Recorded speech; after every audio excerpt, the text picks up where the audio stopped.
अस्सलाम वालेकुम एवरीवन, मेरा नाम शुमाइज़ा इकबाल है और मैं एक क्लिनिकल साइकोलॉजिस्ट हूँ। उम्मीद है आप सब लोग खैरियत से होंगे।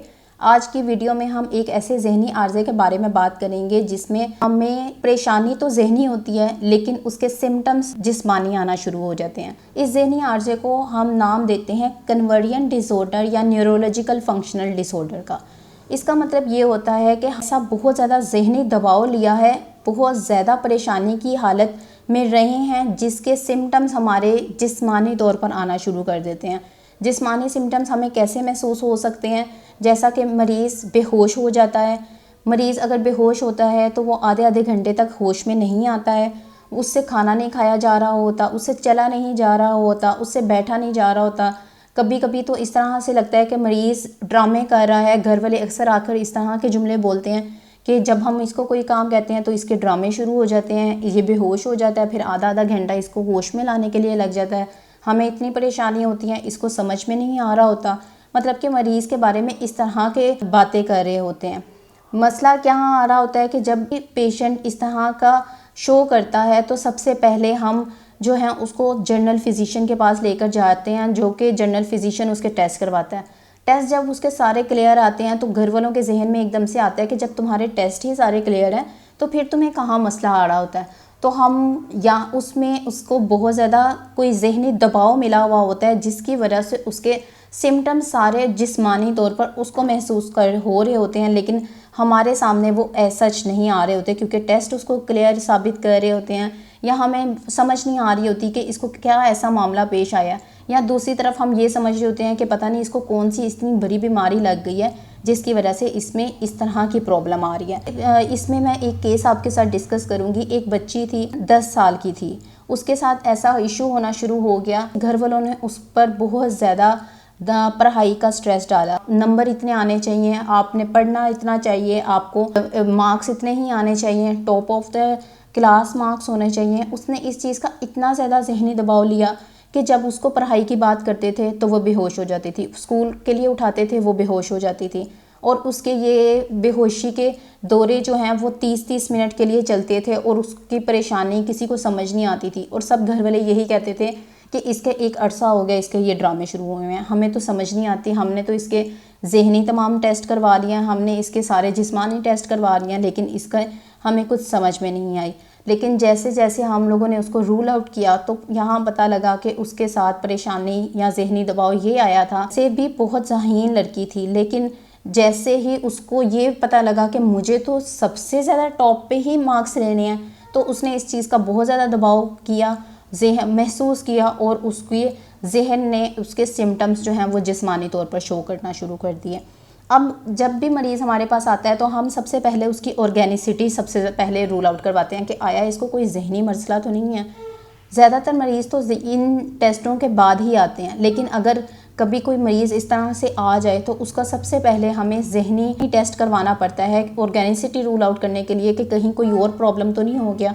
उसके जब ये टेस्ट क्लियर आना शुरू हो जाते हैं तो हमें ये इस डिसऑर्डर को हम कन्वर्जन डिसऑर्डर का नाम देते हैं। हर तकरीबन मरीज़ को डिफरेंट प्रॉब्लम्स हो सकते हैं इन चंद अलामात के अलावा, जैसा कि ये दौरा की अलामत तकरीबन सब में सेम होती है कि ज़ुबान उनके दांतों के नीचे आना शुरू हो जाएगी, मुंह से जाग निकलने लग जाएगी, लेकिन उनका ड्यूरेशन जो है वो बहुत लंबा होता है। 20 मिनट का हो गया, 30 मिनट का होगा, इस तरह का दौरा उनको होता है। इसके साथ साथ कोई मरीज़ इस तरह आते हैं उनका हाथ सुन हो जाता है, कोई मरीज़ इस तरह से आते हैं कि उनके टांगों से चला नहीं जा रहा होता कोई। तो इसका हम इलाज किस तरह से करते हैं? इसका इलाज जो है वो एक एक्सटेंशन थेरेपी होती है जिसमें मरीज़ के घर वालों का रोल सबसे ज़्यादा अहम होता है, क्योंकि मरीज़ के घर वाले मरीज़ के साथ हर वक्त रहते हैं, उसके दौरे के टाइम पे भी, उसके सिम्टम्स आने के टाइम पर भी।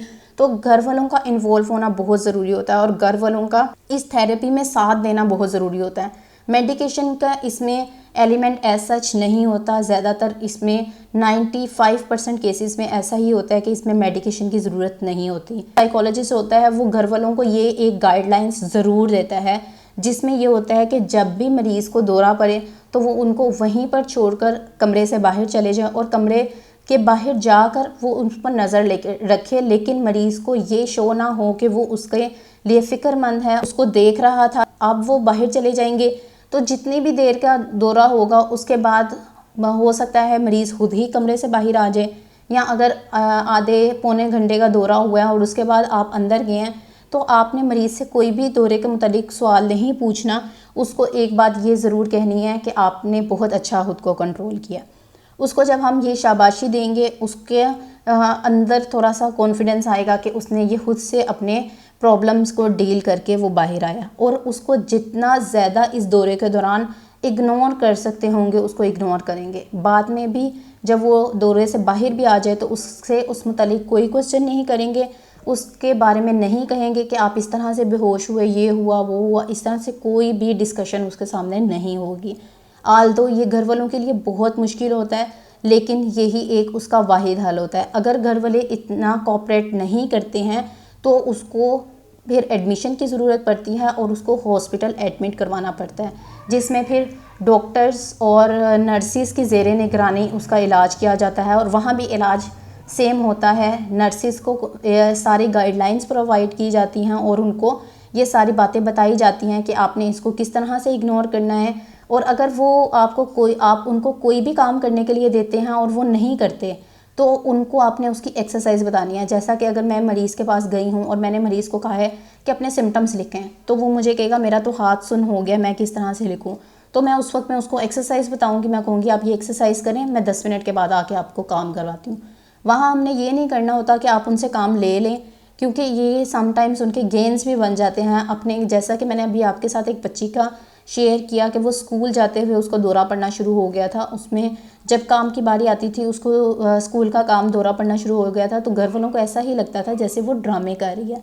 और इस समटाइम्स इस तरह से होता है जब मरीज़ को ये पता लगता है ना कि उसको अब एडमिट किया जाएगा, उसको ये फ़ील होता है कि अच्छा मेरे ऊपर से सारी रिस्पॉन्सिबिलिटीज़ ख़त्म हो गई हैं, या मुझे अब ये अगर इसी केस को मैं बताऊँ तो मुझे स्कूल नहीं जाना पड़ेगा। तो उसके अंदर एक खुशी के तासुरात आते हैं कि ठीक है मुझे जो है ना वो आप एडमिट कर लें।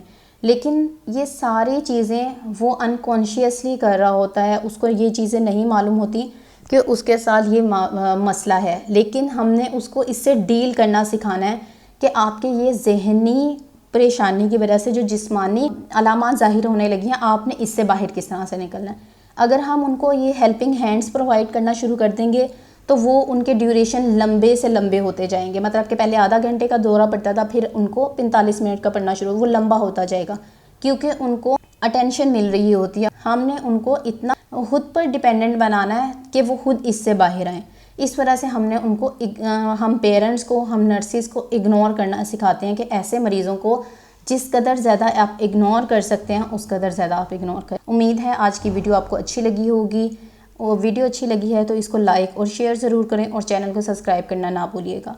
इसके साथ ही मुझे इजाज़त दें, अपनी दुआओं में मुझे याद रखिएगा। टेक केयर, अल्लाह हाफिज़।